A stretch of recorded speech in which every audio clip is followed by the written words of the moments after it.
You're now listening to Sound Talent Media. Check out more shows at soundtalentmedia.com.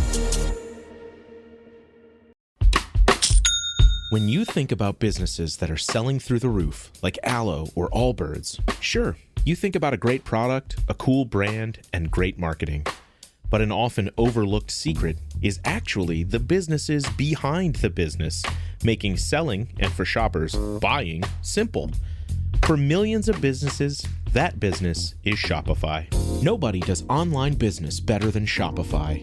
It's home of Shop Pay, the #1 checkout in the world. You can use it to boost conversions up to 50%, meaning way less carts going abandoned and way more sales going through to checkout. Sign up for your $1 per month trial period at shopify.com/income, all lowercase. Go to shopify.com/income to upgrade your selling today. That's shopify.com/income. Want to shop Walmart Black Friday deals first? Walmart Plus members get early access to our hottest deals. Join now and get 50% off a 1-year annual membership. Shop Black Friday deals first with Walmart Plus. See terms at walmartplus.com. What is up, good people? Welcome back to another episode of the show. This week, I am talking to Sean Mackowski from Talon Electric. If you have seen Talon Electric pop up recently, that is probably because you have seen the amazing collabs that they have done with bands like Bilmuri, Alpha Wolf, A Plea For Purging, and coming up in just a couple days, Tone Mob alumni August Burns Red. That's right. Metalcore, pop punk, the whole thing that I came from, the whole world that I grew up in, and of course am still a big part of. I wanted to get Sean on this episode because, well, I wanted to know how all of these things came about. It seemed like it was a relatively new pedal company. I didn't know his history, and then it turns out I knew a lot more about the dude than I actually realized that I did. It's one of those situations, and I really wanted you to hear that as well. And we are going to get right into it. But before I do, one tiny bit of house cleaning. It's not really house cleaning. It's more of just a heads up. Keep your eyes peeled on the Stringjoy website. There's some cool stuff coming up. Yeah, you're hearing the teaser here first. We're doing a little something for Black Friday. And we've got a lot more fun planned for the holiday season. So I won't spoil it just yet. But keep your eye on the Stringjoy website because, there's stuff popping off here pretty soon. All right, without further ado, let's get into this one with Sean from Tallon Electric. Here we go.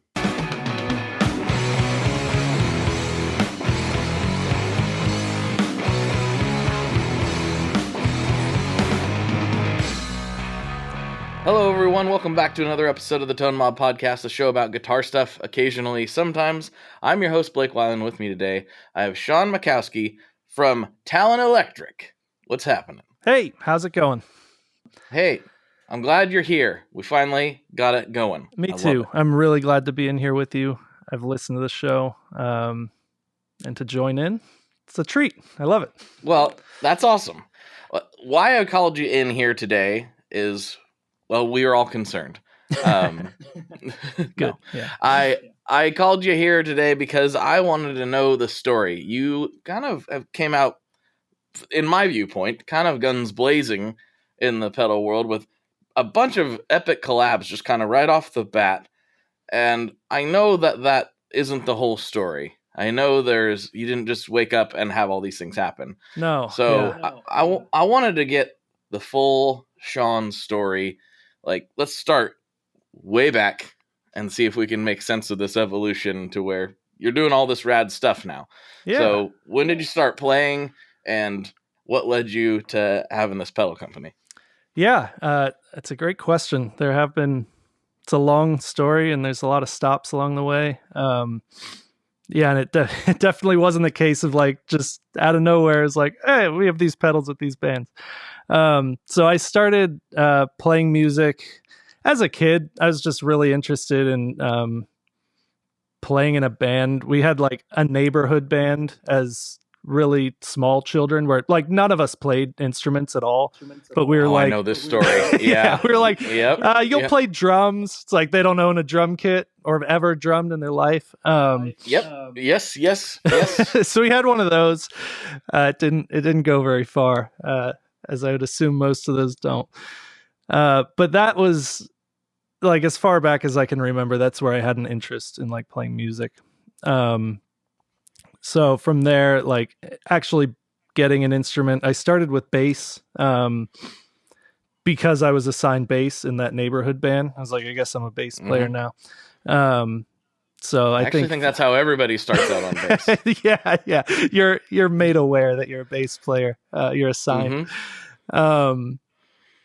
So yeah, I think like I would have been probably 10 or 11. I got a bass for my birthday.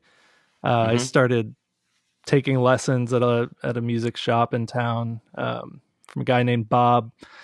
Incredible bass player, knew his theory like the back of his hand, tried to teach me so hard, and I just never listened or picked up on it. I was like, I was like, I can hear the notes and find them, I can just figure it out. Why would I learn all this stuff?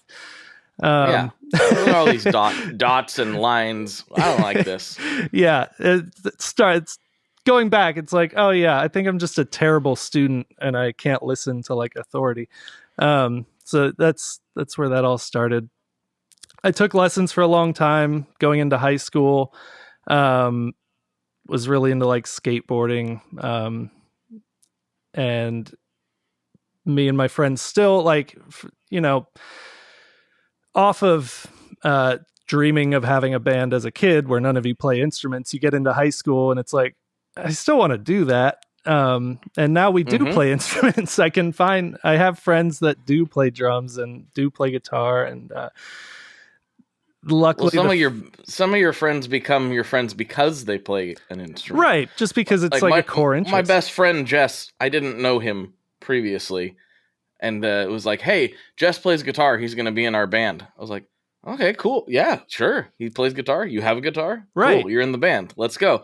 And we're literally like best friends for the rest of our lives. So. Right. I mean, it makes sense because you share like a core interest, and it's what you build your friendship off of, and you have that together. I'm sure, yeah, a lot of people can relate. So we started this band in high school. It was called My Ticket Home. We did that we must have started that like end of freshman year. We finally figured out like how to record and play shows by beginning of junior year, probably. And we were really, really lucky. We grew up in Westerville, Ohio. It's just outside of Columbus. And this would have been like 2007, 2008. And in Columbus, Ohio, and kind of around Ohio, Dayton especially is a couple hours west of here. There were just a lot of bands becoming successful in that in the genre we wanted to play, like the screaming metalcore type of thing. And so the bar was set really high. It was like, okay, you can't just be a band that like sucks, like, and play shows around here. Like, and not that we were all incredible, but it was like, the bar was set high, and it felt attainable to really lean in and try to get good at playing music, because we had friends or, kids who are a few years older than us doing a really good job. So we worked on this, we worked on it really hard. We got better at writing music. We got better at recording. We played shows around Ohio. And by the end of senior year, so we went to the same high school as this band called Attack Attack. And they signed to a label called Rise Records in 2007, I think. Which used to be based in my town. Yeah, actually. Yep, sure was. Yeah, been to Hawthorne Theater a few times. I'm sure you've been there. Yep. Well, even more specifically than Portland, it was actually in Oregon City where I live, which is weird really to say. But yeah, they sponsored our high school battle of the bands. No, and way. I remember looking at it. Maybe it was just their PO box. I don't honestly know. Yeah. But it was like their address was in Oregon City. I was like, oh, I've probably heard of this label before. Yeah. And they're here. I thought they were in Ohio. Sure. Well, yeah, all of their biggest fans are from Ohio, Exactly. at the time, at least. So let's see. Senior year, we went to school with the guys in Attack Attack. They all left early because they got signed and started touring. But we had met them before they left and become friends because we were all in bands. So they were always there to help us. We recorded with their singer Caleb a lot. He showed us the ropes on how to write better music. He was very talented at recording already. That's played out the way that it has with him. But yeah, so we had this dream of playing music, and just like by chance and luck, we were surrounded by people who were finding success and doing a really good job. So that gave us the tools and the inspiration to really lean in, not let it like fade away. Practice constantly. I mean, it was our identity. We did it every single day. That's all we did. Was write music for My Ticket Home, play shows, record. We wanted to be, the next big band. So senior year comes and we're all graduating, and we got invited to play Attack Attack's CD release show for their second album that was at the Newport here in Columbus. And all the Rise Records guys were going to be there, their whole team. It was a whole big thing.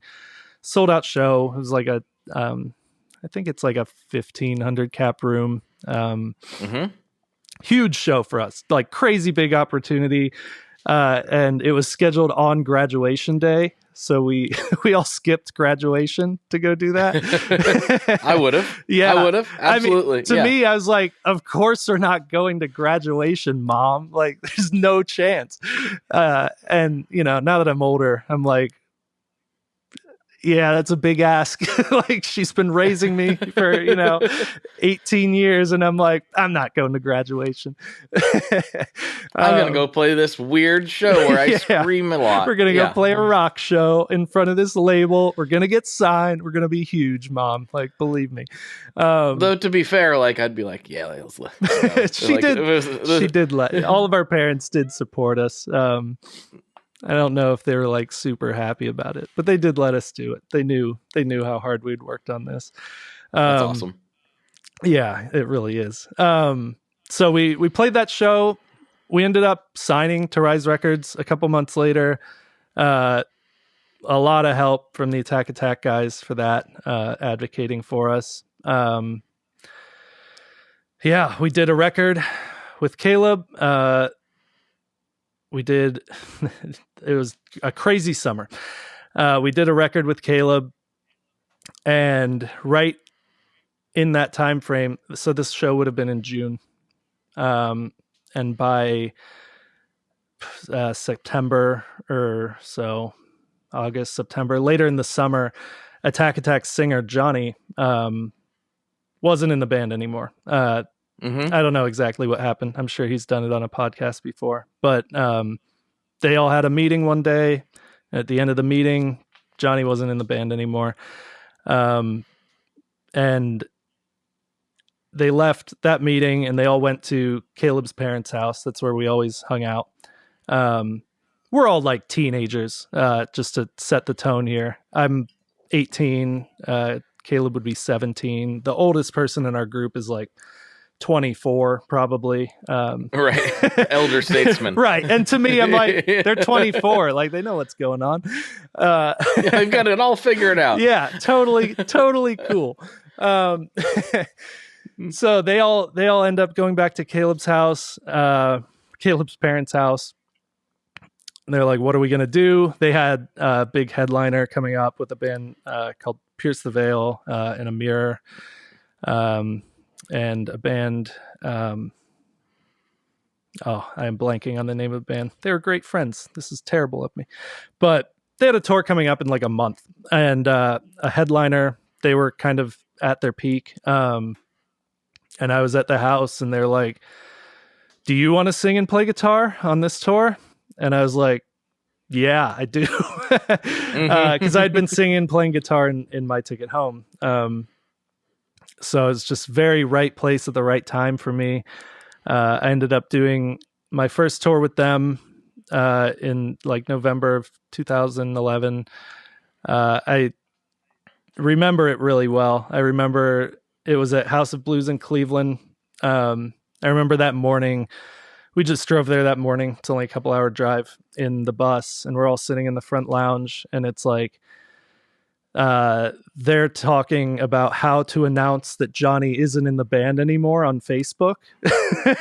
Right. And I'm just sitting there like, the show's tonight and I'm going to be there. So they're going to find out here in like 12 hours one way or another. Whether you announce it or not. Yeah, they're going to figure it out. Hopefully people aren't too disappointed that I'm standing there singing these songs that I didn't write, that I had nothing to do with up until this point. And so, yeah, they like make a post. I remember doing a VIP before the show, so like kids could buy tickets to go see sound check and like get extra merch and meet the band and stuff. And I remember like there's probably like 12 kids there.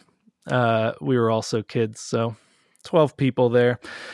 And 12 kids, they were like a year younger than me. Yeah, maybe older, honestly.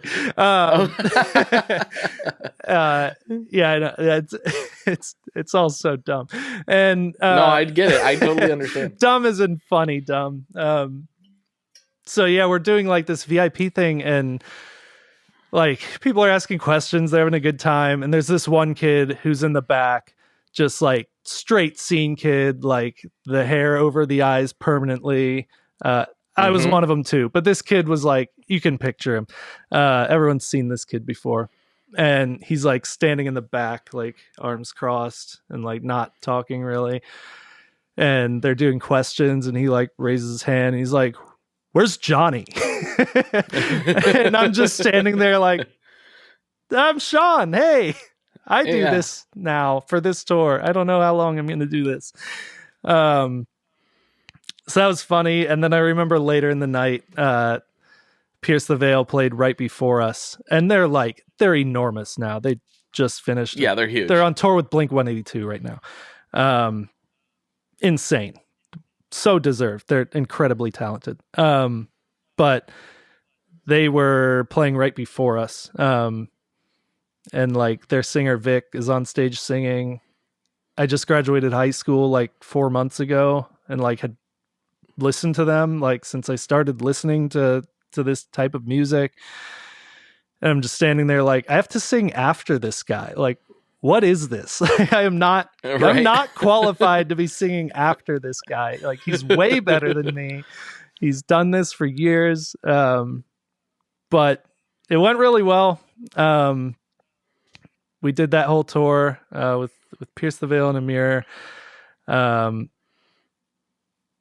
was a lot of fun. I ended up doing that for a little over 2 years until the band kind of just all parted ways. And then, I guess I don't want to fast forward too much. Do you have a question there before I like skip way ahead? No. Okay, good. No.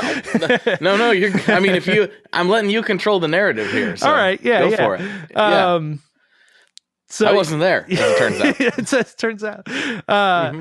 I don't know. Warped Tour 2011. If you were there, then maybe you were there. We'll never know. I might have been. After 2000, I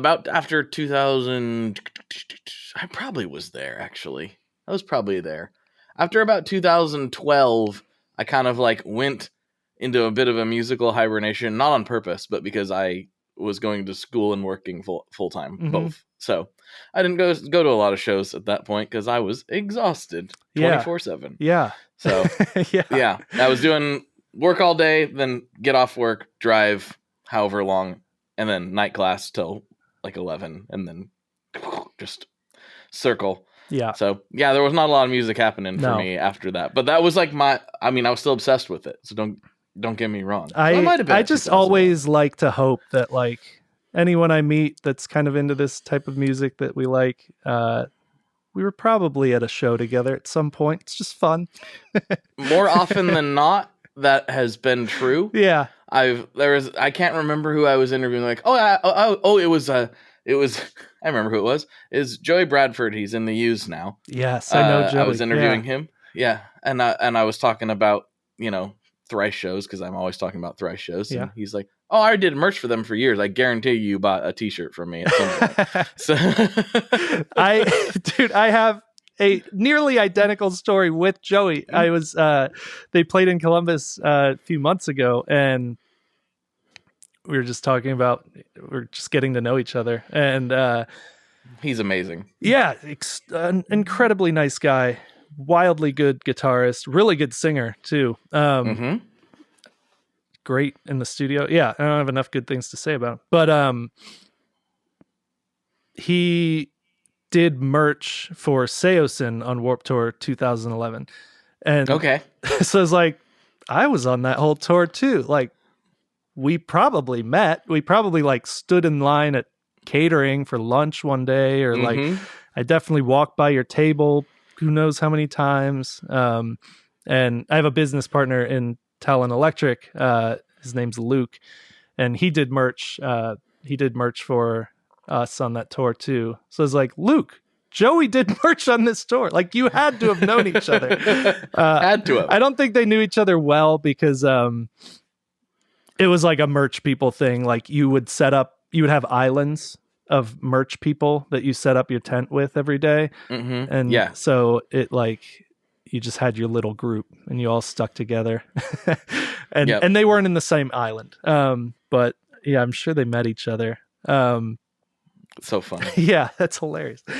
So after my attack thing, I had to stop doing My Ticket Home and I start doing attack just because of the touring. It was impossible to do both. And like very unselfishly, well, that sounds terrible. I'm glad I left because like the album they put out after I left is my favorite My Ticket Home album for sure. It's called Strangers Only, and it's like, it never blew up, so you may not have heard it before, probably not, but like go check it out now though. Go check it out because it hits hard. And they were doing this like this style that no one else was doing yet, really. They were leaning into like some 90s like nu metal type elements, and they really came into like what I think the best form of that band was, with that album and the one after that. And that would have never happened with me in the band. I just wouldn't have thought that way. So it all played out okay. Strangers Only, go listen to it. There's a song called Spit Not Chewed that's like in my head. It's like the lead single. So anyway, back on track. I left Attack. Everything disbanded. Worked at Starbucks for a while. As I'm sure we've all had a phase in life like that. Whether it's at Starbucks or someone else. Really learned there that I just can't work in a normal environment. I'm like too, and it's on me. It's not on them. It's not on, I'm not going to sit here and say like the boss is dumb or whatever. It's me. I can't listen well. I am looking at how the process is going at Starbucks. We were in this huge office building with like 10,000 people, this Chase office building, and we were the only Starbucks. So it was like a line all day. We couldn't serve everyone fast enough. And I was always like, we need to change things about the way we're operating. And it's like, Starbucks is not interested in me changing the way they operate. No, but they're not. I can't help myself. I'm like constantly thinking like, how could we do this better? And I'm like, yeah, this isn't the place for me. I'm like 20 at that point. They're like, we are not interested in your critiques here. So I did that for a couple of years. I ended up starting a company that made the liquid for electronic cigarettes in like 2013. Oh, wow.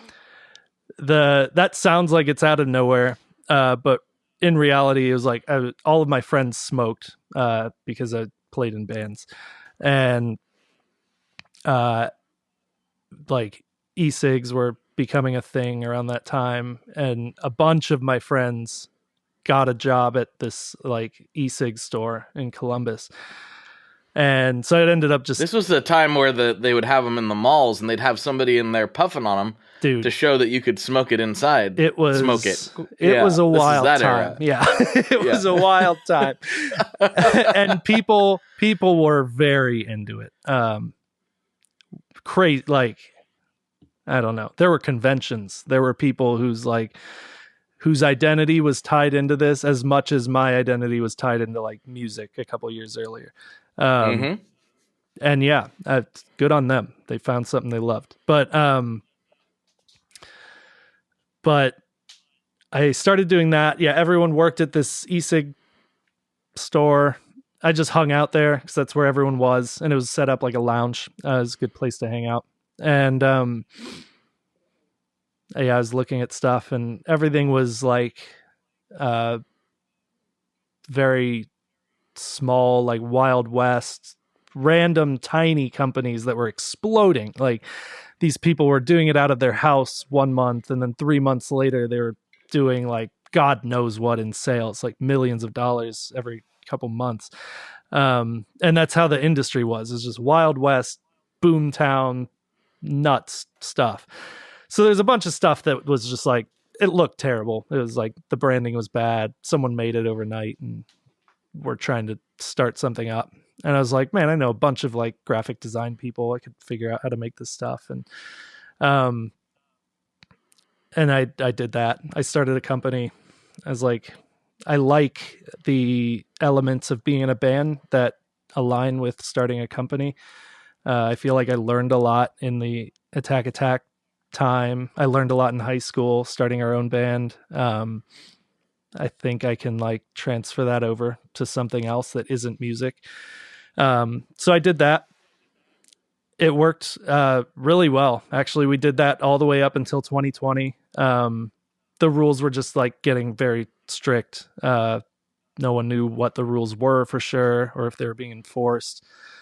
And that kind of made it so that like people who didn't care about the rules were able to get really far ahead. They were just like, I don't know, if we get in trouble, then we get in trouble. And our group was not like that. Big rule followers, real lame. So we dipped right before like the whole COVID thing happened. My wife and I had our first kid in June of 2020. So 2020 was spent like, okay, I just spent 7 years running this e-cig company. You know, we had like 14 people working at our biggest. That's another phase of life where like I learned so much about, you know, I'd gained experience. I learned so much about running companies. I knew for sure at that point, it was like, this is what I do. Like I run companies for better or worse. Like this is what I'm going to try to do.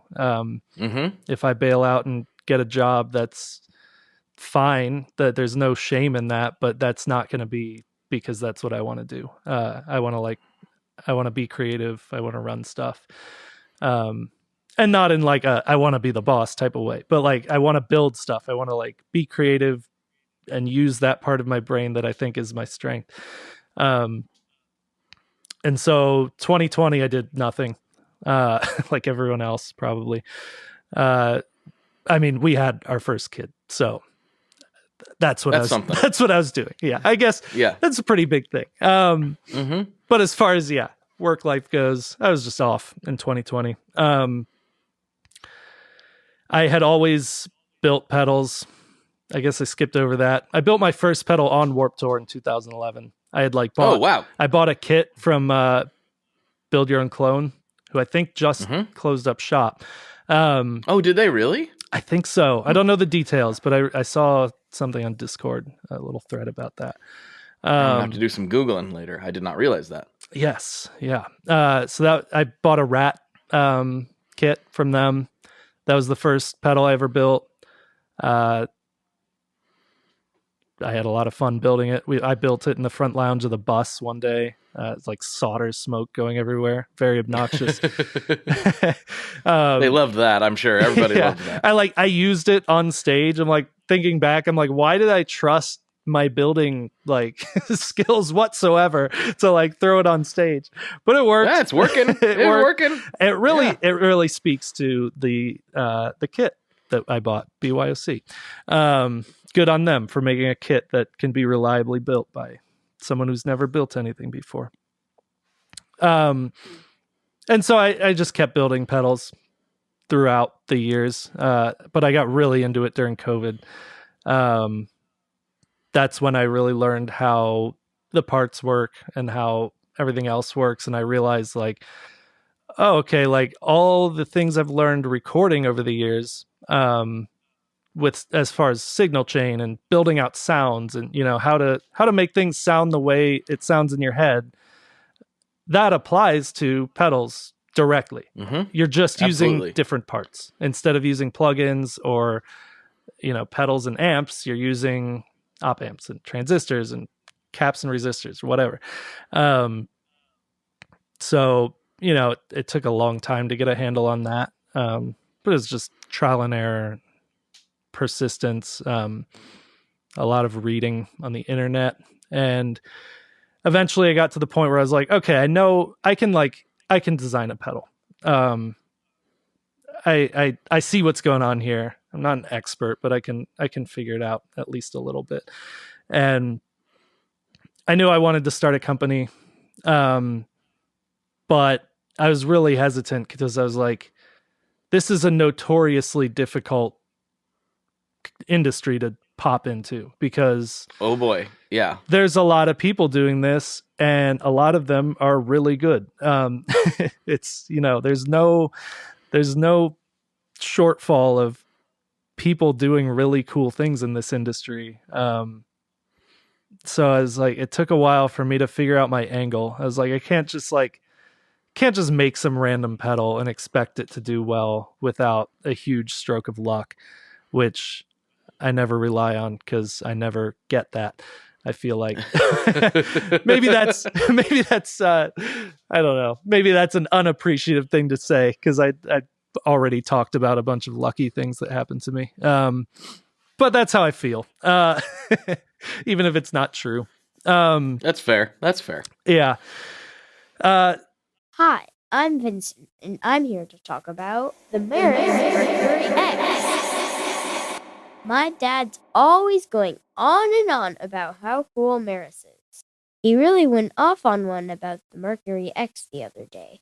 He said something about a 4800 hertz sample rate and 99 preset locations and 33 banks, and something along the lines of the most advanced reverb pedal ever devised by man? That's all true, but I only care about one thing. This pedal sounds sick. So make sure you check out the Mercury X and all the other fine products at maris.us, as well as fine retailers worldwide. All right, Dad, now can I have my Pocky?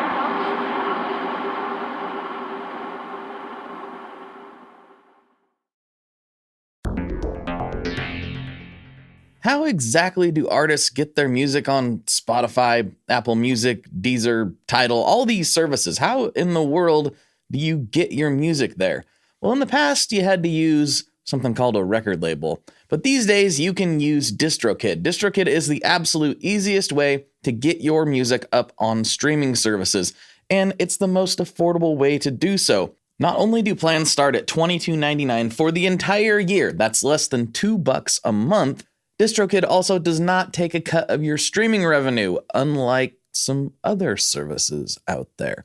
Even better if you sign up by going to tonemob.com/distrokid. That's tonemob.com/distrokid. One more time, that's tonemob.com/distrokid. You'll get 30% off. That's right, 30% off their already extremely reasonable prices. So go to tonemob.com/distrokid and get your music out there.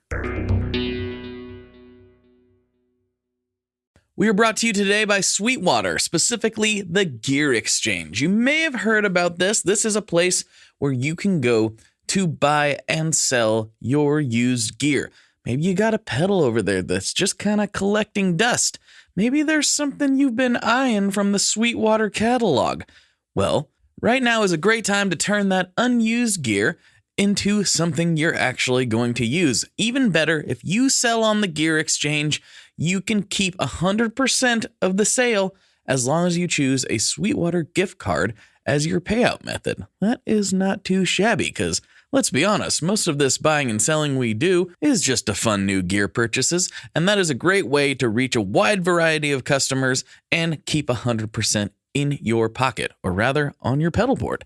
So go check out the Sweetwater Gear Exchange and turn that unused gear into something that's actually going to help you write that next huge riff. And that's pretty much the time when I was like, okay, I have my friend Johnny.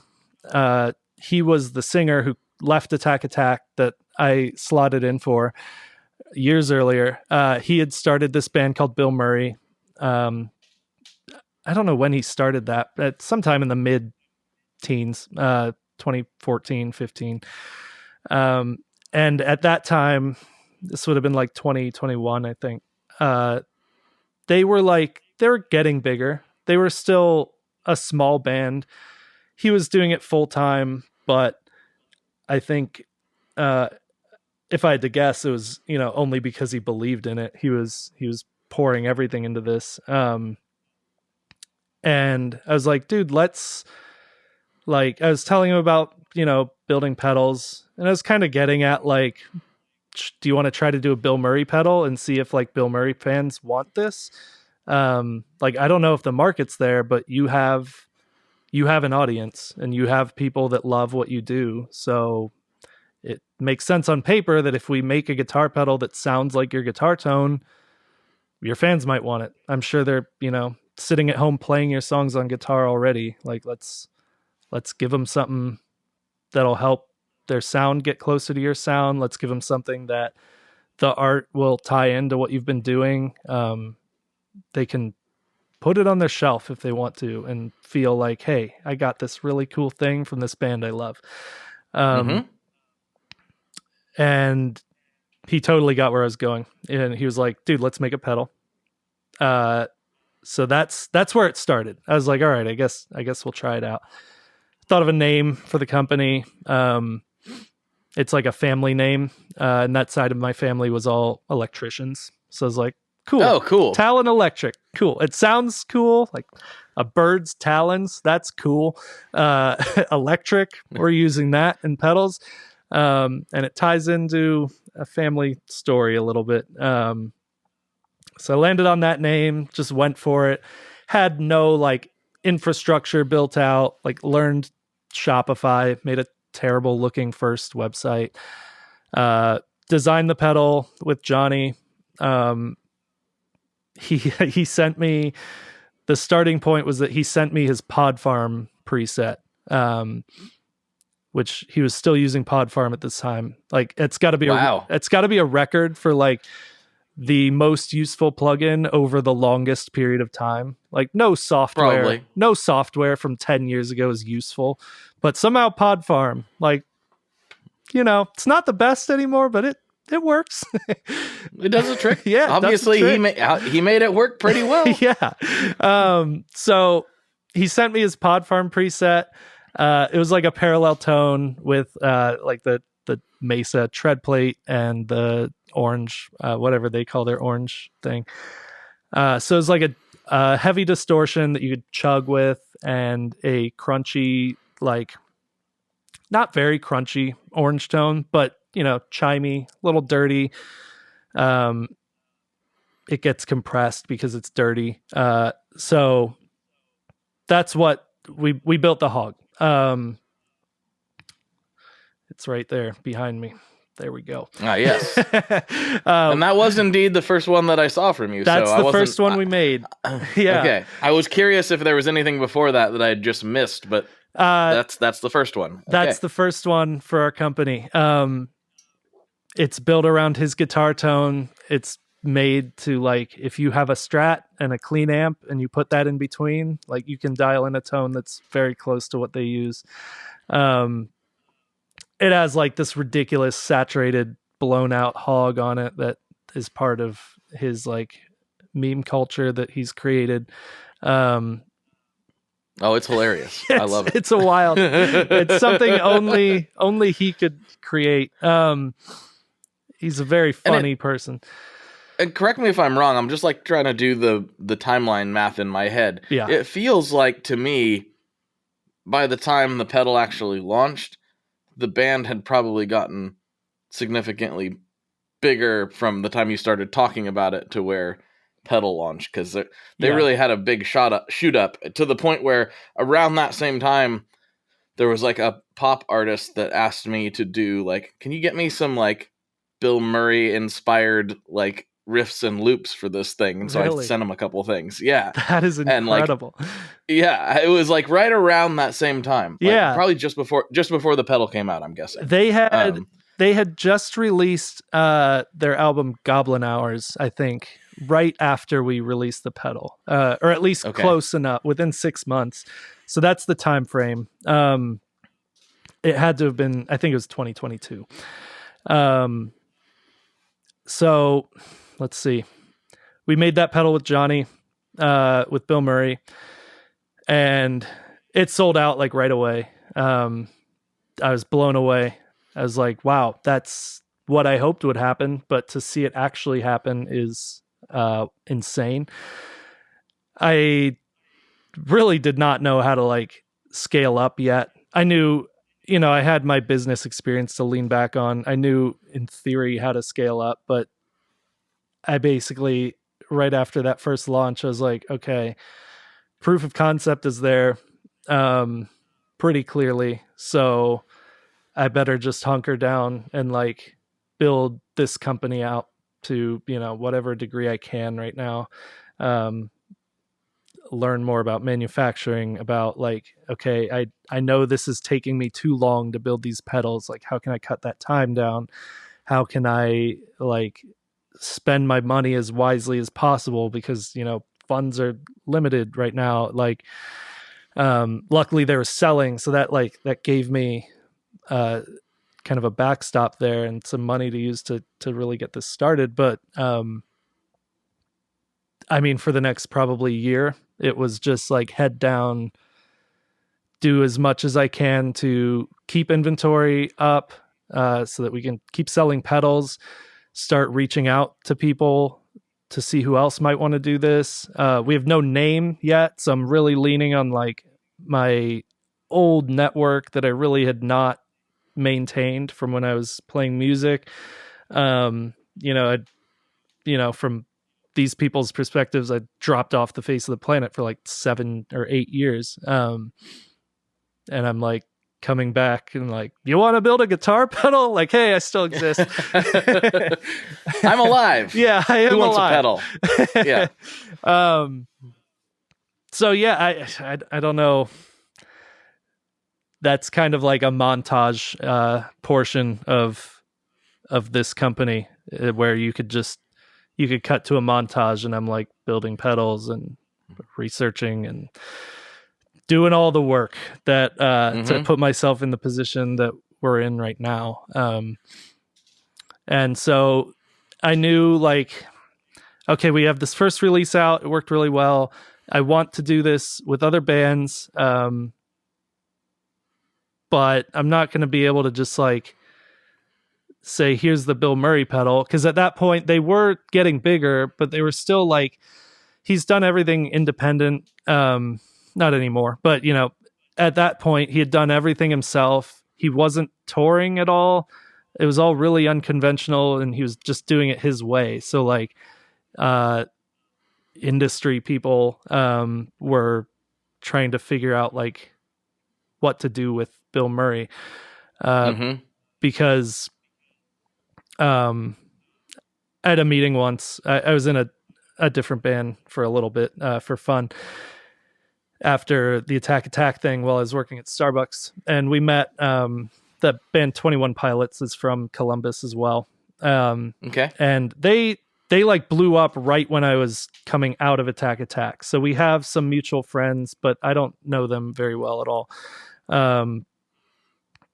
But we met with their manager once because he was personal friends with the singer of this band I was playing with, and they were already doing really well at that point. And he was just like lending us his time. It's very kind, just like giving us advice on how to make things work.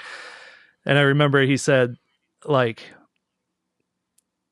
you have to make great music. Like, you have to, build out a personality that people connect to. Like, those are musts in order to have a shot at all. But like, the thing that you need to focus on that most people miss is like, you just need to make money. Like, if you want attention from labels and from all these people that you think will give you a big jump start, you have to have an incredible product. Like, that's non-negotiable, but that can't be all you have. Like, you have to just make money. If you're making money, people will be asking you to join them. And that's pretty much what Johnny was doing. He had this incredible product with Bilmuri. He was building out this culture that people were connecting with on a insane level. Everyone's in on like these memes with Bilmuri. I went to a show. This was before they were really big. They played a show in Cincinnati at probably like a 500 cap room. It was like sold out. Everyone there was very excited. And there were people like, this will sound crazy if you don't know who Bilmuri is, but thankfully you do. But there's like people wearing potato sacks in the crowd. There's people wearing like rubber hog heads. I just realized like we should have addressed this way back when you started talking about this band, because not everybody listening to the show is into the same things that we are. Yeah, a lot of them are, but and generally speaking, yes, guitar, but maybe not as niche-y and scene specific as what we're talking about. We're talking about Bilmuri, not an actor. Oh yeah, that's a great not affiliated with Bilmuri. It's spelled differently. It's what's it? Bilmuri. Is that right? One R, but yeah, Bilmuri. One R. Yeah. So like, it's not the same. We keep saying the words Bilmuri over and over again, and it is not the guy from Ghostbusters. Okay, no, it's not that. No, it has nothing to do with that. Just to clarify for the audio listeners and those not as nerdy about this stuff as we. Yeah, just go listen. There's really no. Just go look at them on Instagram and listen. That'll tell the story. We're not going to be able to like describe this in a way that makes any sense on a podcast. No, but other than not the actor. Yeah. There's people, the show is sold out. There's people wearing burlap potato sacks, rubber hog heads. There's people, like I'm talking to Johnny and there's fans coming up asking him to sign like potatoes that they brought to the show. And I say all that to like, I'm kind of losing the plot here, but I say all that to really drive home that like he's created this culture that people have bought into to that degree.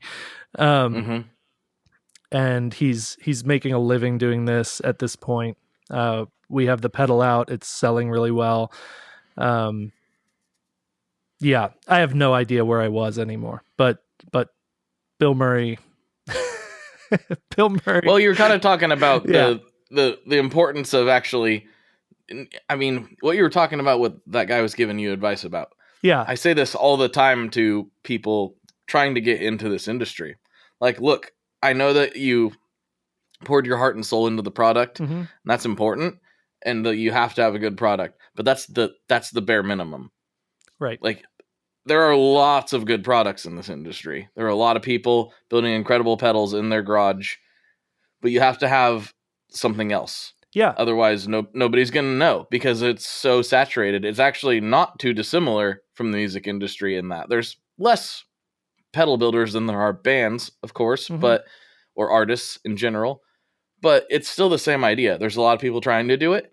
And therefore, if you want to be successful with it, you have to find an angle that's going to resonate with people. And that's the same thing for a musical artist. Yeah, I'm sure we all have, a favorite band that just never got big at all. And yeah, so I guess going back, I was saying how we had this pedal out with Bilmuri.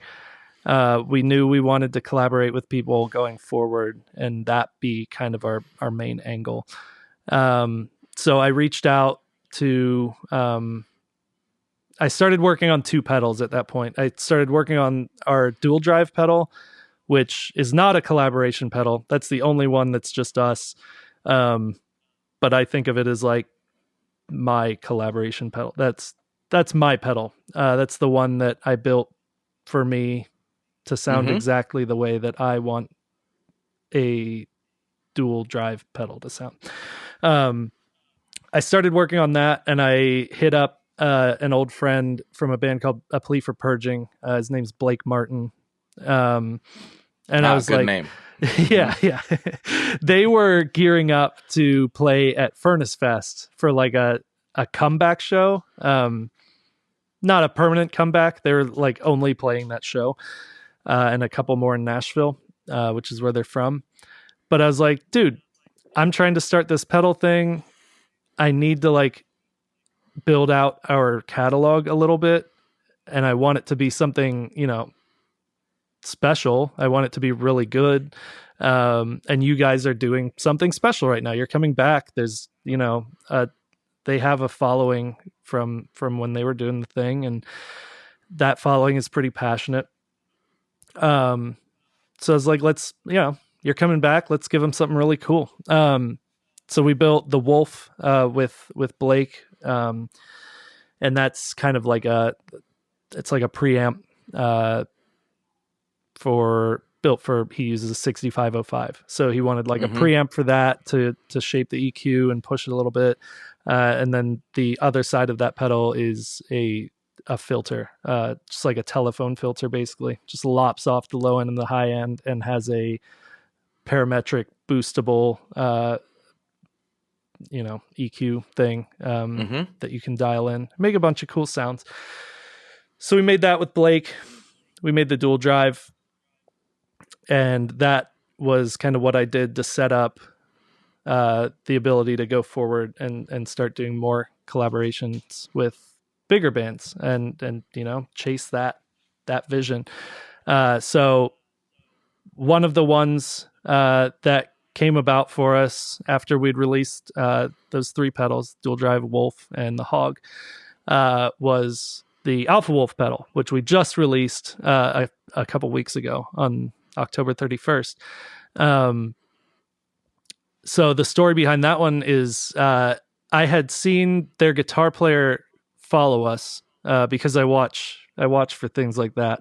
I feel like that's like a lame thing to admit, but like I want to know who sees us. Like, everybody does. Yeah, everybody just say does. it. Like, can we just say it? Come on. If you're actively on social media, especially Instagram, I feel like you pay attention to who follows you, because once in a while somebody really insane follows you, and you're like, because when you're doing music stuff, like somebody might like think that you make funny memes. Somebody might whatever. They're on the internet too. Yeah. So there was a couple people that followed me that I was like, I feel like a 12-year-old right now. Yeah. This is insane. What's going on? Like, everybody pays attention. Now, granted, you can't, it's like you don't catch it all, because Instagram's actually kind of terrible with notifying. Yeah. But once in a while, let's just not pretend that we don't. Yeah. Like, can we all admit that we want validation? Like, come on. That's all I'm doing with this entire show. That's all I'm doing. Need it. None of us are sure that what we're doing is cool. So it feels good when someone is like, hey, that's cool. You're like, really? Yeah. Okay, thank you. Yeah, you think I've done 400 plus podcasts because I have a healthy mental outlook? What are you talking about? Yeah. So I had seen Scotty from Alpha Wolf had followed us, and I was like, Spotify decided that I would like Alpha Wolf, so that's how I knew about them. Sure. They were just in my feed while I was building all the time. And I was like, this band's really cool. I had toured with Amir like 10 years prior. And their album Felony had just come out at that point. And they were like the first band I heard doing the like Digitech whammy up thing to make that sound. I'm not going to sound like an idiot and try to make it with my mouth, but like, oh man, I was really hoping. Yeah. So their guitar player was doing that. I don't know if they were the first to do it, but they were the first. I doubt it, but they were the first that I heard, and I was like, that sounds so cool. I want to do that so bad. And Alpha Wolf, when I found them on Spotify, I was like, oh, like I've been out of touch with what's going on for the last 10 years, and this band sounds like everything I loved about that old Amir album, but they've learned for 10 years and made it 10 years better. Like this is awesome. So Scotty, I like thought about hitting them up, but I was like, man, I don't know them at all. I don't know if he just like followed and then forgot about us or whatever. And they're from Australia, so I'm like, man, if we did work with them, like who knows what kind of like pain in the like butt that would be to be working with a band from Australia. Like, what if all their fans are Australian and like it costs $60 to ship every single pedal? Like, no one wants that.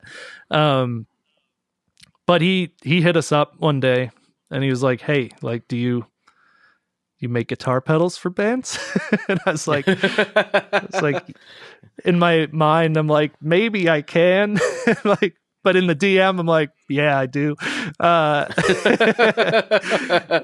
And he's like, what if we did like a really wild octave pedal? And in my head, I'm like, that's digital. And I don't know the first thing about coding. But in the DM, I'm like, yeah, we could do that. And so we spent some time talking about how they had, made this sound they were trying to get.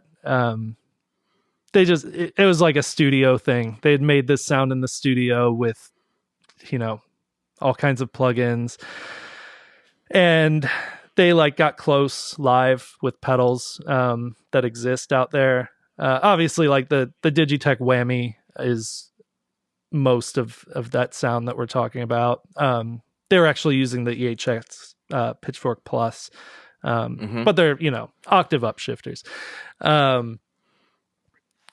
And he was like, yeah, we can't make this sound live exactly the way we want it. We've tried all this stuff and we want to just make our own. Let's just make our own. That sounds like fun. We could sell it to our fans. We could have it for ourselves. Yeah, I don't need to explain why that would be fun for them. So I ended up teaming up with Steve Demadash. I know he's been mentioned on this podcast plenty of times. He's been on this podcast. Yeah, I was about to say, surely he's been on this podcast. Dude, like the man filled every void that I needed him to fill. It's like, man, you get what I'm saying when I talk about the sound design and you know how to code it. Like, thank you. This is incredible. This is a perfect team here. We got the Alpha Wolf guys with the idea. We got me with the company and some of the skill. And then we have Steve covering everywhere that I can't do anything. So for like, I don't know how long, 6 or 8 months, we were just going back and forth with Scotty from Alpha Wolf, and Sabian a little bit, the other guitar player, just sending files back and forth, like trying to get this sound exactly the way he wanted. My ears are not as good as like people with really good ears. I'm like pretty confident. I give myself like an A-. But I'm trying to work with like A+ people. So like, and Scotty's got an A+ ear. So there are so many things I sent him, like, this is the one. And I send it to Scotty and he's like, not quite. I'm like, fair enough. Let's keep going. Let's keep going. I'm not happy till you're happy, because once you're happy, I trust your ear enough to know that that's the one. So we finally got it done. We knew we wanted to get it out before Christmas this year. We like scrambled, got it all together. And we just released that. It sold really well right off the bat. Very thankful for that. I'm restocking it right now.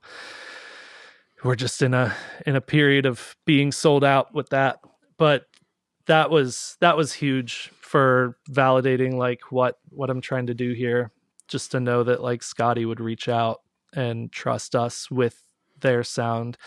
And it's been really awesome to get that across the finish line and know just like, hey, like that was the idea and we did it. Like, we'll see where it goes from there. We'll see, how much it catches on with people. But we finished something that we're proud of, and it's out there now for people to decide if they want it or not. And yeah, that's been big for us. That's where we are, right? There's more. Yeah. But that's a good stopping point for, if you have a question or something, or if we should dive deeper. Well, so there's the reason I asked you on is I wanted to get that whole story, obviously, but it happened because when I recorded the Chasing Tone podcast with Wampler, which I've done basically alongside this for almost the whole time, and the noise pedal came up, and in our like topic list, I was like, oh yeah, what's this? This is interesting. Oh yeah, I know Alpha Wolf. I was like, oh, this is the Bilmuri pedal guy. Yeah. This is I was like, oh, really? He's done a lot more that I haven't been paying attention to. So I dove in and started doing some research and looking in, and I was like, you know what? That's why I got to get him on the podcast. Yeah, it's because and it was funny because my co-hosts, Brian Wampler, obviously, and then Richard Oliver, they were like, all right, this next topic, this is for you, Blake. You haven't seen this yet. You're the heavy music guy. Yeah, and I was like, oh, you don't. It sure is. That's very interesting. And I knew exactly what it was going for before I actually heard it. Yeah, I watched like Andrew Banda's clip and stuff, and I was like, yeah, I pretty much know what this is going to try to do. Yeah, and it's not just an octave up. That's the thing. No. I know that's the most important part, probably. That's like the foundation of it. Yeah.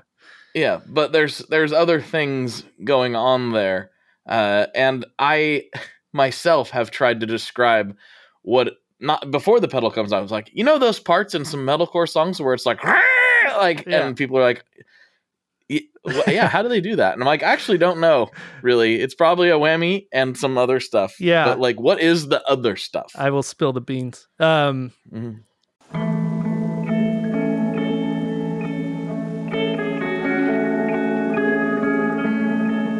Hello there. I'd like to introduce you to your new best friend, the Chase Bliss Audio Lossy. Lossy is a collaboration between Chase Bliss and Good Hertz. And it's meant to give you some control over those weird digital artifacts that come with very compressed audio. You're hearing it right now. All the changes that are taking place are strictly coming from my playing dynamics. I'm just interacting with the pedal and letting it do its thing. In some true stereo goodness. If you'd like some more details about Lossy, I'd invite you to head over to chaseblissaudio.com. You're gonna like what you find. Want to shop Walmart Black Friday deals first? Walmart Plus members get early access to our hottest deals. Join now and get 50% off a 1-year annual membership. Shop Black Friday deals first with Walmart Plus. See terms at walmartplus.com.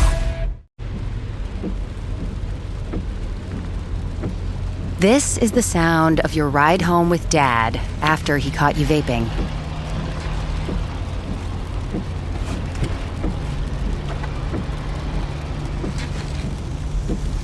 Awkward, isn't it? Most vapes contain seriously addictive levels of nicotine and disappointment. Know the real cost of vapes. Brought to you by the FDA. So, yeah, octave up is that's the foundation of the whole thing. The noise specifically has +1 and +2, just octaves, no like fifths or any other intervals. They're both momentary switches. So if you step on the one on the left, it's going up an octave. Step on the one on the right, it's going up 2 octaves. That part's really simple. And so there's 3 knobs on it. I should have been holding it, but one of the that's okay. You can go to our website. Right. You can go to our website and look at the knobs. You got to describe it for the audio and people maybe fall in love. I don't know. Please fall in love. Yeah, fall in come love. on, and then follow me so I can see that you fell in love. So the knob all the way to the left, if you're looking at the pedal, is called Panic, and that's named after like panic chords. The like they're 3. I don't know how to describe it. They're yeah. My theory is terrible too, but I know what you're talking about. If you have the 2 highest, okay, this is awful. The G and the B string, the G and the B string on the guitar. If you have two frets between those, they're a half step apart, and you make the panic chord sound. That was the world's worst explanation of that, and someone with any brain at all can probably describe that in like 3 words. It sounds like what it sounds like, though. Yeah, it's a panic chord. It's just a dissonant. That's what it sounds like. If you've listened to any like emo, metalcore, anything, it's all over the place. It's just 2 notes that are a half step apart.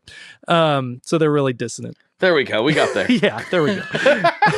sorry, Bob, my bass teacher that I mentioned at the beginning. Apologize. So that panic knob, what it does is it splits your signal into 3. So you have like the bottom, middle, and top is the way I think about it. The middle signal stays the same. That's just the octave up. That's whatever note you're playing. As you turn the knob up, it's taking that top and bottom signal and pulling it sharper and flatter. So all the way up, you have your main, and then you have a half step up and a half step down. So it's just like a stupid dissonant noise happening. So that's what that knob does. And then there's 2 more knobs called Chaos and Speed. And those, they're controlling a lot of different things. Steve could tell you probably better than even I could, but they're very interactive with each other. Chaos is mostly controlling like a random LFO chorus that's full wet, so it's probably more like a vibrato, but it's just pulling the signal sharp and flat to a random LFO, just a little bit, just to give it some movement. And then the speed knob is dependent on where the chaos knob is set. So they're interactive, but the speed knob mainly is controlling a like a phaser feedback filter, and it's controlling the LFO speed to that filter. So it just goes nuts. Like there's no like good way to explain. All of those things are happening all at once. Like you can kind of build that out in your brain. But it sounds awful. It sounds disgusting. It sounds like exactly the way Alpha Wolf wanted it to sound. That's the point. I had some guy on Instagram comment yesterday, like, can we get like a clean tone demo of this? And I was like, no. Like this is not made for that. Like like I won't sit here and tell you that you can't make something cool with that, because I'm sure somebody can. But I have not figured out a way to do that and I'm not really gonna try, I don't think. It's not really what it's made for. Yeah, like, try it. I will not stop you. I would love to hear something really cool out of a clean amp with this, but I'm not sure how to get it, and I'm not good enough to dedicate much time to finding that. I mean, look at it. Just look at it. Yeah. Does it look like that's what it's supposed to be for? It doesn't really. Not really. I know that doesn't help the audio people, but you'll Google this after this podcast, and you'll be like, that doesn't even look like a pedal that should be clean. No, I know. Like, I think my lack of motivation for finding a way to make that sound good through a clean amp comes from like being on Instagram all the time and knowing that there's like probably 20 people off the top of my head that I know. There's probably 100 times more than that of people whose like entire thing is like, I can make crazy soundscapes with pedals. And they're so cool. And I'm just like, I know my place. Like, I can't do that. So I'm not going to spend my time on it. I know where I live. Yeah. I understand. Like, if this pedal gets in their hands, I will be all over that video. Like, what did you do? Like, that is cool. but I'll let them figure that out. Crazy soundscapes with pedals. I don't know anybody that fits that description. No, here. On Instagram, I don't know. No. So we've gotten pretty far down the rabbit hole, actually, and there's some other stuff I want to get into before I ask the classic questions. Yeah. Normally where I'd be at this point, but before I do that, I kind of just want to get your temperature on what do you think is the future? So you've been doing this. Is it more collabs? Or are you going to try to branch out into retailers a little more? Like, what are you picturing for the future of Talon Electric? Yeah. Great question. I have a perfect answer lined up for it. I'm so glad. People are going to think we like planned ahead on this, but we have a release. This podcast will probably, I don't know how long it takes to post these. But we have a release coming in like 10 days. Less than that. On the 21st. We have another release with a band called August Burns Red that I'm like unbelievably stoked on. They're a band that I've listened to since, I started listening to heavy music. JB's been on the podcast before. Yeah. I mean, they're incredible. I don't have to gas them up. They're fully gassed. If you will. True. Yes. So they designed an overdrive pedal with us. It has some really cool features that we'll be posting about. But the main thing is that this is an overdrive that is exactly what they wanted. It's exactly like voiced exactly the way they wanted it. It's still like an overdrive. It's not like breaking any crazy barriers there, but like this has art that they helped design, and this is most importantly exactly what they want in front of their amp. Yeah, that's going to be next week. It's been insane trying to do 2 releases in a course of like 3 weeks. But I think we're set up. I think we're good. Ready to go? Yeah. It's just Christmas, you got to get it out before Christmas. And so we're stretching ourselves thin over here to do that for Santa. But ho ho ho. Yeah. But that's what's directly next. In the bigger picture, collabing with bands is the main idea. I'm not gonna like pigeonhole ourselves to say that we'll never do anything else. If I have an idea that's I think is really cool, then I'm gonna build it. But that's like where I'm from. I played music in this scene. The people I know are in this scene. I'd love to branch out a little bit. I don't want to just do like metalcore bands, but that's where we're going to start for sure. And that's where we're going to like try to cut our teeth and make a name for ourselves. We have a couple more set for spring. that aren't far enough down the line yet to say. But and then for like, as far as selling these goes, because we're building this around partnering with bands, this could change in the future. This isn't like the door isn't shut to this, but like I'm not really trying to get into retailers right now. And like honestly, the cut that we give to these bands is basically the cut that would usually go to retailers. And that's just kind of the way it is, you know? No one's going to spend 30-40% more on a pedal just so that it can go to a store and send a cut to the band. That's not how economics works. So Not typically, no.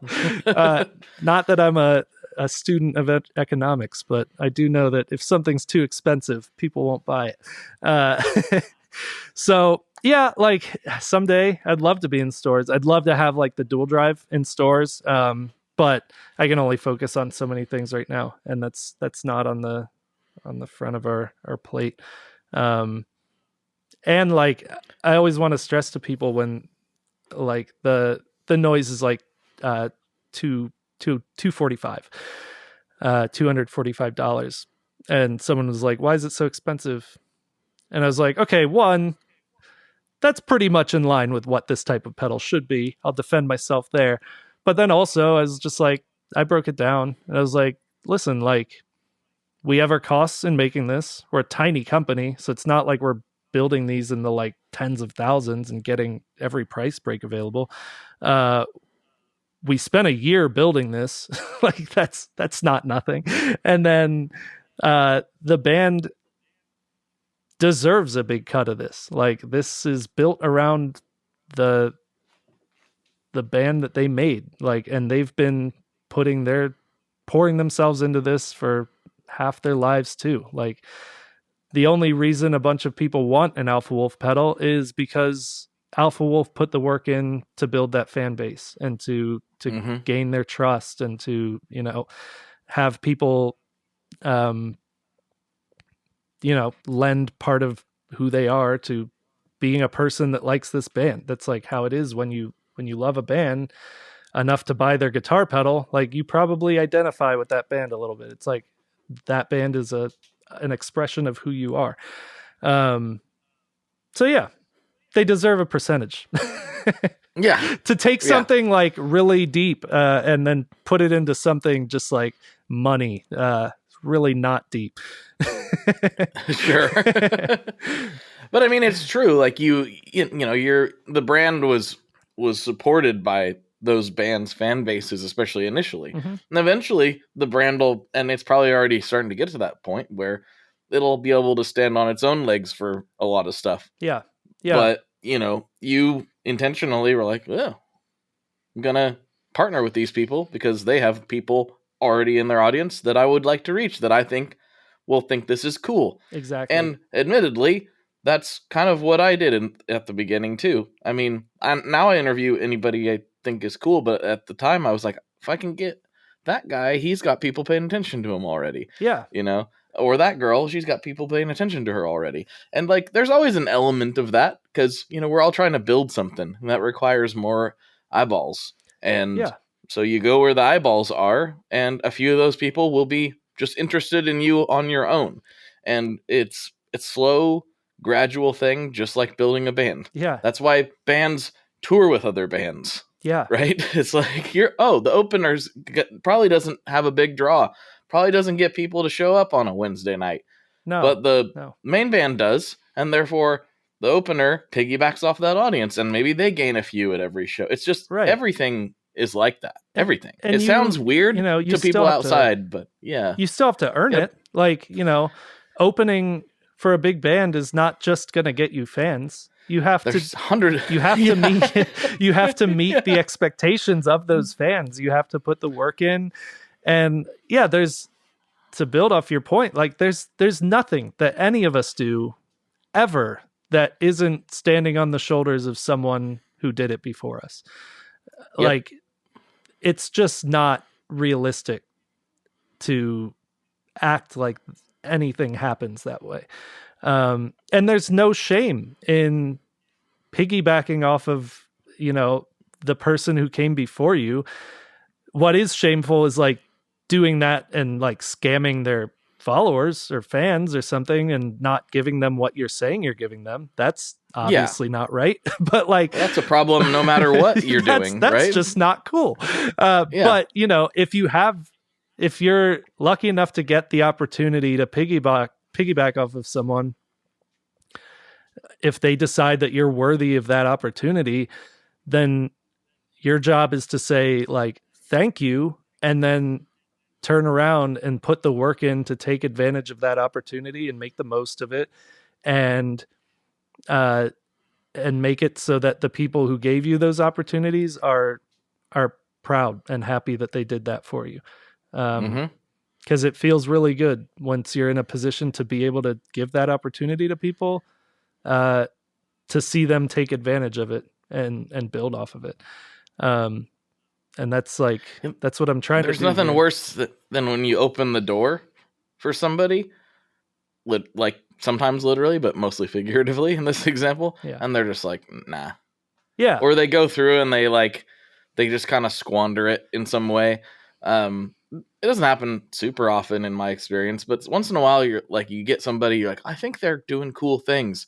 And so you try to stick your neck out for them a little bit, and they're like, they screw it up in some way. Yeah. There's a specific example I'm thinking of that I don't want to really talk about. Sure. No, we're not here to throw anyone under the bus. Yeah. But yeah, it's just disappointing. They threw themselves under the bus, but okay, it's just disappointing because you you see potential. You also feel tricked, right? You feel kind of like, oh, I thought you were legit and you're a scammer. Right. And you think you see potential and you want to like believe in somebody, and it's disappointing when it doesn't pan out. Not that that's the end all be all for that person, but like, yeah, it just feels good when it does work out. It does. If your gut's telling you it does, it's going to, then it usually does, in my experience. And you should do it anyway, because it might. You shouldn't. It's not good to be jaded and be like, like the person before didn't take advantage of this, so I'm not doing that again. It's like, it's not a great attitude.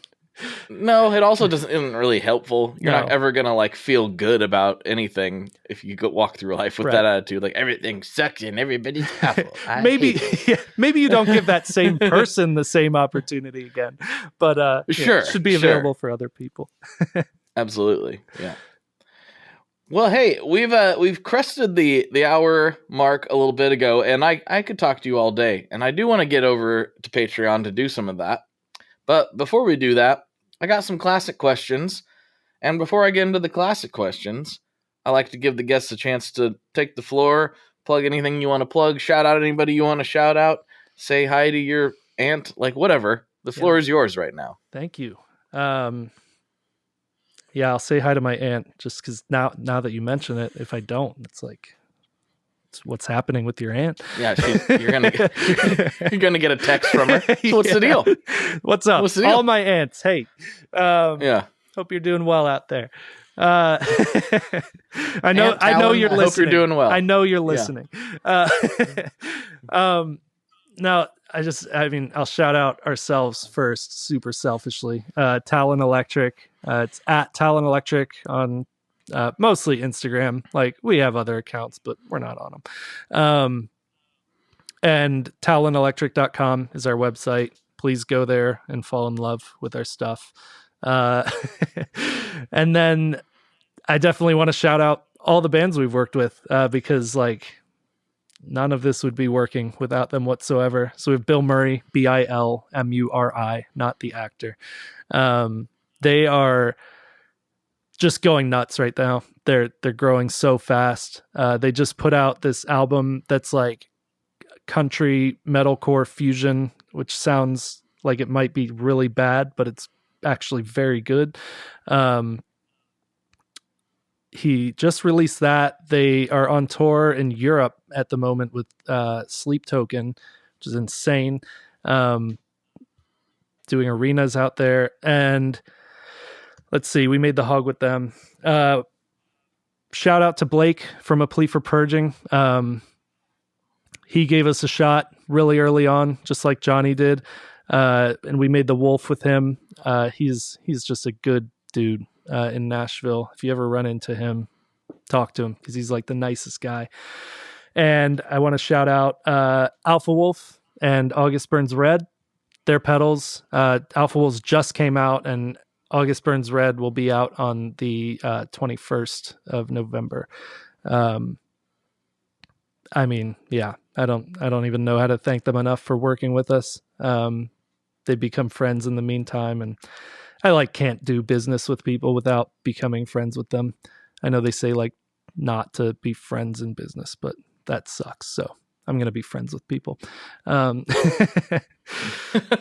yeah, that's everybody, I think. That's it? Okay. That's it. Good deal. Yeah. Yeah, the not being friends is, I get it. I think, I don't know how that would work for me, because the only person I talk to more than my wife is my business partner and friend, Scott. So that'd be weird if I didn't like him. If it was always a serious situation. Well, if it was man, you're not even, I've spent 10 years almost talking to you on the phone every day, and I don't really like you. That'd just be kind of weird, right? Dude, there's people doing that every day. Yeah. I don't know. Sounds awful to me. I don't want to do that. No, that sounds terrible. I'd rather be friends. Yes, absolutely. Okay, let's get into classic questions. Here we go. First one. What is your favorite Boss pedal? My favorite Boss pedal is the Boss DD20 delay. The 20. All right. Yeah. It was my first delay pedal that I owned. And I just used it so much in everything I ever did. It was just my go-to delay pedal. I know it's not the fanciest. I have one of the El Capistan, the Strymon one. That one sounds amazing. Honestly, probably more useful in most situations for me now. But the DD20, man, it just has a place for me. It was my first delay. It's the one I've used the most. And it had it's mostly because it had its own button for tap tempo. And that is helpful. I think I had a DD 6 or 7 first, and you had to hold it down to switch into tap tempo mode. Mm-hmm. I was like, that's not working for me. And I got the DD20, and I was like, this is the way. This is easier. And that was it. So that's my favorite Boss pedal. Right on. All right, final question. What is your favorite kind of pizza? I have to shout out Columbus staple. It's called Hound Dogs. Hound Dogs Pizza. It's near Ohio State campus. The environment inside is just it's just a clutch spot to hang out. I've hung out with my friends so many late nights there. Lots of memories there. The pizza, I'm 33 now, and the pizza's getting a little harder to handle. I pay the price. I pay the price now. Maybe have Tums in your back pocket or something. But man, when I was 18, that was the stuff. No consequences back then. But life was easy. Hey, right now it's fantastic while you're eating it. It's later you get the consequences. But it is a quality establishment, and I have to plug Columbus because I'm from here. And everyone thinks we are only farms or something. So I just think of all the weird culture of powerlifting that's out there. I feel like half the people I follow in that world are just I'm in Columbus. Or was in Columbus. Everything's I don't know. That's the other thing that I'm into. We have the Arnold. Yeah. We have the Arnold Classic here. Arnold Schwarzenegger's big convention. So that's if you ever come stay with me. We'll hang out. All right. Yeah. I don't think I'm gonna go to the Arnold. I'm into that stuff, but I'm not quite into it enough that I need to go to the Arnold. I don't know. I don't see that happening. All right. If you change your mind. But Columbus seems like a place I should probably visit at some point. Hey, regardless. We're here. Yeah. We got stuff here, I promise. Got Hound Dogs Pizza. Yeah, there you go. I'll be in trouble if I don't ask a little more about the pizza, though. What is it? what kind of style of pizza are we talking? Is it thin Okay. crust, thick crust, pan? Like, what do we got going on? I've listened to enough of your episodes to know that you know a lot more about pizza than I do. So I'll just describe it and I'll let you categorize it. It's okay. It's a medium depth pizza. So this is not as deep as like a Detroit style or like a Giordano's Chicago style. But it's not a thin crust. This is a thicker pizza, round pie cut pizza. We have it's pretty greasy, which is probably why there are consequences to eating it. I think so. Yeah. Yeah, but you have a good like doughy crust. You have excellent sauce. They have a variety of options, like your standard red sauce that's not too sweet, which some places get a little sweet with that. They have some like barbecue sauces that are really good. They have some hot pizzas that are fantastic as well. And then the toppings, like spicy, I assume you mean? Yeah. Like I was like hot I hope sauce. they're all hot. Yeah. No, it's like room temperature pizza. The cheese all comes off in one layer. There's a time and place for that. Yeah. And then toppings wise, I mean, the one I always get. Well, it's the type of place you order a couple different pizzas and then you all share. But the hot chicken pizza is always fantastic, or like the buffalo chicken. It's not like Nashville hot chicken. Buffalo chicken, excellent there. And then like just the 3 meat, the like heavy meat pizza there is fantastic too. They have this like sausage topping that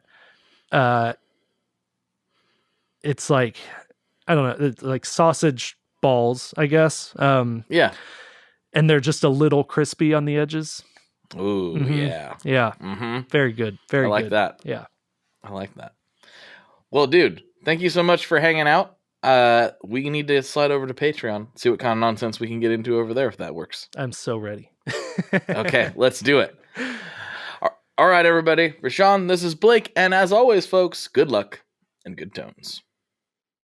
All right, folks, there you have it. There's another episode in the can, and if you want more, if you want to get into the weeds, if you want to support this show and keep this thing going, then please, please, please head over to Patreon, where for just $5 a month, you can get access to all of the extra bonus content, as well as the ad-free feed.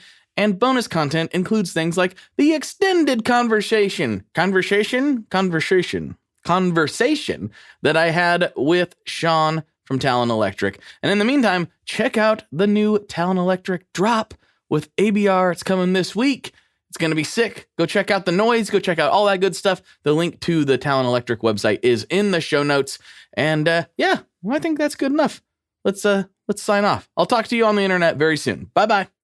One last thing before we totally sign off here. I just want to remind you that if you do any shopping at Stringjoy, that's Stringjoy guitar strings made in Nashville, that will help me out as well.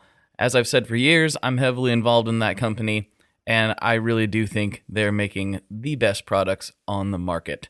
So if you would like to try custom strings, go to tonemob.com/stringjoy and check them out today. I seriously love what the team down there is doing. I help them out with all kinds of things, and by you supporting them, you are also supporting me as well. And hey, you need some strings, so why not get some custom strings just for your guitar and playing style? Again, the link for that is tonemob.com/stringjoy, and that will take you right to their website, and you can do all your shopping through there, and that will help everyone involved out. So thank you very much. Talk to you next time. We are brought to you by the wonderful folks at Gun Street Wiring Shop. Yes, Gun Street Wiring Shop. I've talked about them before. I used to say based out of Bend, Oregon, but guess what? Sean moved to my neck of the woods. Sean's in Portland. Sean is awesome and has helped me with a bunch of stuff lately. And if you have wiring needs for your guitar, he can help you too. If you want to get weird with it, he can get weird. If you just need to spruce things up a little bit, there's your guy. He takes all the guesswork out of doing your guitar wiring, and he makes it simple, and his customer service is top-notch, and I can't say enough good things about Gun Street as a company. I really respect Sean and what he's all about, and the product is top-notch. I've got 3 different guitars that now have Gun Street harnesses in them, and I could not be happier. So go to gunstreetwiringshop.com and check them out.